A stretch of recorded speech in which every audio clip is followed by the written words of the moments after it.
ყველა საპატიო ყარაული იყო ის ჩვენთვის დედა. ასე გამოგიყვანეს ხელით იმ ხელაფანძილზე დედა. ხელში ასე ხელით აყვანილი გამოგიყვანეს დედა. საპატიო ყარაულის ნაცვლად თანამებრძოლები იდგებიან. სამხედრო პატივით საბოლოო გზაზე საქართველოს ერთიანობისთვის მებრძოლს მოქალაქეები გააცილებენ. ასე გადაწყდა მას შემდეგ, რაც უკრაინიდან სამშობლოში ჩამოსვენებულ ვანო ნადირაძის სამხედრო პატივით დაკრძალვაზე თავდაცვის სამინისტრომ უარი თქვა. საქართველოს საღი ნაწილი იქ იდგა დედა. იქ შეგხვდნენ დედიკო. იქ შეგხვდნენ ყველა საპატიო ყარაული იყო დედა ასე ბიჭებმა. შენმა ბიჭებმა ხელით აყვანილი საიდანსად გამოგიყვანეს დედიკო.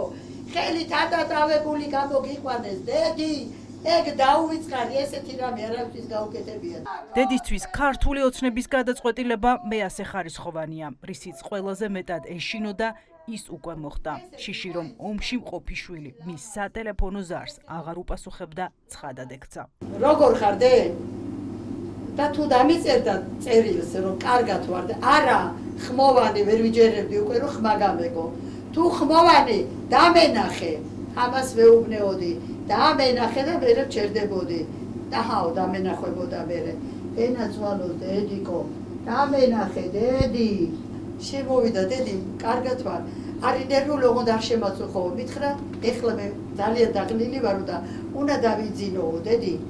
ეხლა დაღლილი ხარ დედიკო. ეხლა რატო არ მცემ ხმას დე? დაიღალე დედიკო, ომით დაიღალე დედა. ომებში დამიბერდი დე. ვანო ნადირაძე უკრაინის ეროვნული გმირია.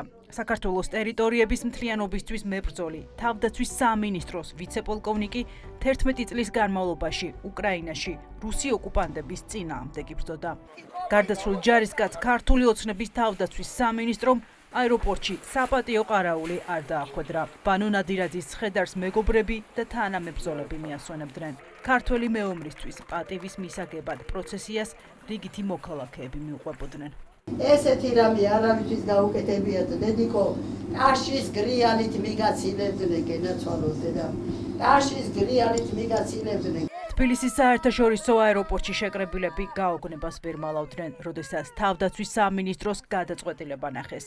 აქ შეკრებილები ფიქრობენ, რომ ქართულმა ოცნებამ გარდაცვლილი ჯარისკაცი დასაჯა, რადგან ის ხშირად ივანიშვილს აკრიტიკებდა, ოცნებას რეჟიმად მოიხსენიებდა. საუბრობ ცრებლები მახჩობს.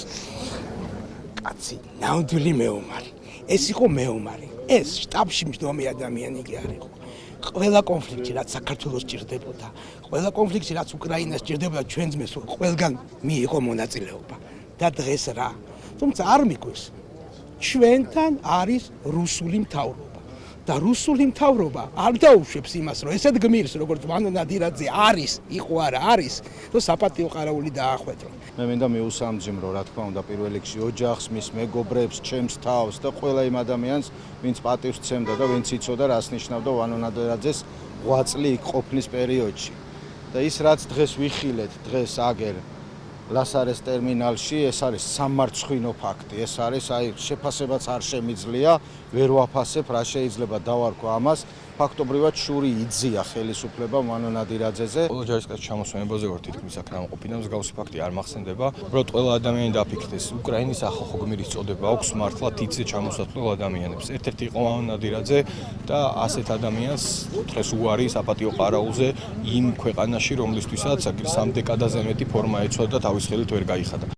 ვანო ნადირაძეს. აფხაზეთის სამაჩაბლოს აგვისტოს ომის მონაწილე ჯარისკაცს 20 წელია ფორმა არ გაუხდია. საქართველოს მტრის წინააღმდეგ მებრძოლს ბოლო 11 წლის განმავლობაში ფრონტის ხაზი არ მიუტოვებია. ვანო ნადირაძის სახელს უკავშირდება უკრაინაში წარმატებული სპეცოპერაციები ოკუპანტი ჯარის წინააღმდეგ.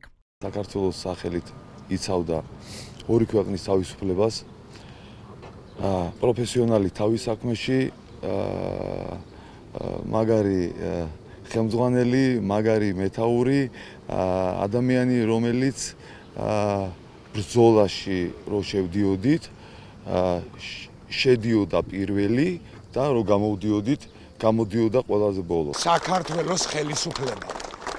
თქვენ ნაძირლები, არა მომიჭრათ ეს სიტყვა. თქვენ არა ადამიანებო, თქვენ რუსზე უარესებო. ეს რა გააკეთეთ? ეს რა გააკეთებს თქვენი ქვეყნის შვილისთვის? სულ რომ არაფერი. თქვენ გაბრაზებულები კი არ ხართ. თქვენ ხართ ამ ქვეყნის მტრები, ვანოს მტრები და ვანო თქვენნაირ მტრებს ებრძოდა.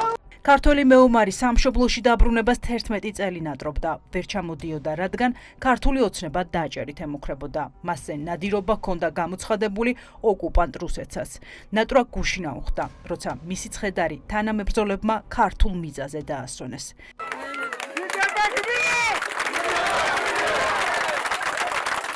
შეიარაღებული ძალების ვიცე-პოლკოვნიკს ხვალ ქაშვეთის ტაძარში გადაასვენებენ. სამშობლოს მიწას თბილისის ზღვის სასაფლაოზე სამშაბათს მიაბარებენ.